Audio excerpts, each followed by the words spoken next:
Chapter 26, Joel Weber. My black eye doesn't hurt anymore, although I look like I lost a game of chicken with an Amtrak train. Appearance-wise, the healing process might be worse than the bruise itself. It's when the swelling starts to go down that the new colors sprout up amid the black and blue. Purples, greens, yellows. Every time I catch my reflection, there's a whole different palette and the piece of modern art on my face. I saw a little bit of orange yesterday. I'm the only one in my family who finds the changing colors around my eye sockets so intriguing. In a weird way, it's easier on me. If I'm sick of looking at myself, all I have to do is stay away from mirrors. My parents don't have that option. When they see my black eye in any of its stages of evolution, they're stricken with guilt.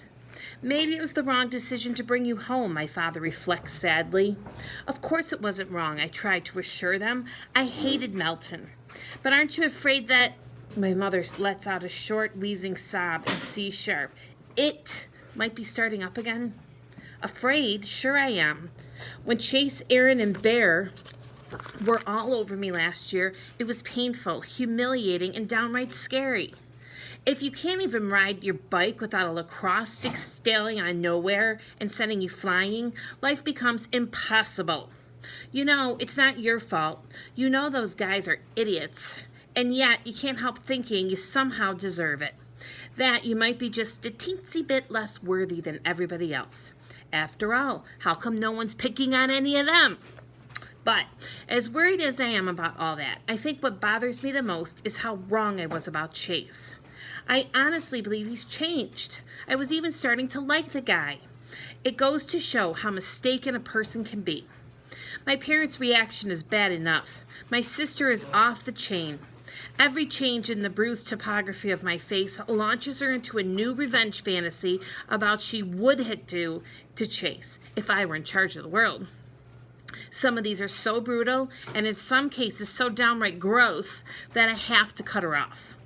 Come on, shoosh, I exclaim as the two of us head for Brand's house on Sunday morning. Listen to yourself, like you'd ever put another human being through a wood chipper. I never said another human being, she replies evenly. I said alpha rat, and if you were paying attention, I said I'd feed him in feet first. That way he gets to watch while his whole lower body... Enough, I interrupted. You wouldn't do that. No one would do that. Spanish Inquisition didn't do that. Only because the wood chipper hadn't been invented yet, she tells me sullenly. Anyway, I sigh, anxious to change the subject. I wonder what Brandon wants. What do you think, she snarls, still in a bad mood. He has another stupid idea for a YouTube video, and we're the cast and crew. The text said that it's not it, I remind her. It better not be, otherwise Brendan's going in the wood chipper. That's my sister. No problem's ever so small that she can't overreact to it. If we stand up to Esperanza's front walk and come face to face with Kimberly... Oh, hi, guys. She gives me a long, hard look. Your eye is better? She adds dubiously. I'm okay, I said quickly. I don't want Shush to nominate any more candidates for the wood chipper. You also got the text? My sister asked Kimberly. She nods. And Chase is coming, too. What? Chase? Shush grabs my arm and starts dragging me back down the walk. Brandon explodes out the front door and runs up to us. Where are you going? Chase Ambrose isn't coming anywhere near me or my brother. Shush seethes. That's why I invited you. Chase is innocent. She keeps pulling me along. Well, not totally innocent, Brendan pleads, but he didn't hit Joel on purpose. It was just as blindsided as we were. I've got proof. What proof? I ask. One-man band, he explains. The video survived, and it proves that Chase was trying to stop Aaron and Bear. We're going home, Shush insists. You go home, I tell her. I'm staying. Here, she demands. With that guy coming over? This time I don't let her push me around. I want to know what happened, and I have to see it for myself. And she says, too, probably because she thinks I need protection. A lot of guys would be embarrassed about that, but I'm at least a bit grateful. At any minute, Chase is going to walk in Brendan's front door, and I can't predict how I'm going to feel about it. I've seen him around school here and there. Still, this will be the first time since the fire extinguisher incident that we'll be in the same room together. We've established ourselves in the living room couch, and Brendan sets up his computer on the coffee table. I transferred this from one of the flip cams, he explained. I brought this home to shoot something else, and this was on it. He puts in some snacks, and we settle to wait for Chase. 20 minutes go by. Then we're up to a half hour. Kimberly's impatient, mostly because Chase is the only reason she's here. Where is he? Brendan texts again. No answer. Well, what did you expect? She scoffs. He said he was coming, Brendan insists. He cares about as much as you as he cares about everybody else except himself. 0. Face it, he blew you off. My sister stands up. Let's go, Joel. We've already wasted enough of our lives, courtesy of Chase Ambrose. I turn to Brendan. Play the video. Chase can see it some other time. We fast forward through most of it, watching musician Brendan popping up all around the risers, playing different instruments for his one-man band. He switches into regular playback once the tuba sequence comes up. I feel my stomach muscles tense. As much as I've been bullied, I never had the opportunity to actually watch it happen before. The impatient expression on Shasha's face is replaced by one of intense concentration. I don't get it, Kimberly puts in. All I see is Brendan. Where's everybody else?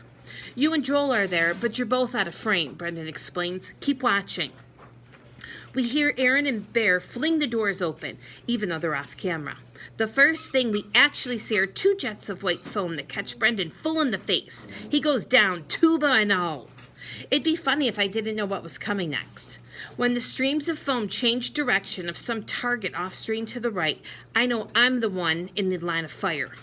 There's a lot of yelling going on, and I hear my own voice in there with Brendan, Kimberly, and the 2 attackers. After a few more blasts of foam, Aaron and Bear step into the frame, appearing to the left side of the screen. The next part I remember all too well. Aaron and Bear are tossing instruments all over the place and trashing the band room. I try to take on Aaron, but he shoves me down the foam. It's hard to watch, but it's not as hard as I thought it would be. This is not who I am, I tell myself. It's just something that happened to me. Somehow, seeing it unfold in real time, in high-definition video, I'm able to expand the fracas in the band room to include every rotten bullying thing that was ever done to me.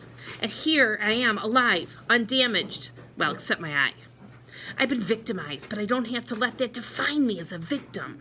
I'm back at home, back to myself. That's when Chase makes his appearance on the computer screen. He seems totally stunned by what he finds, even when Bear thrusts the fire extinguisher into his arms. I sit forward eagerly because that's my fire extinguisher. That's the one that bashed my eye.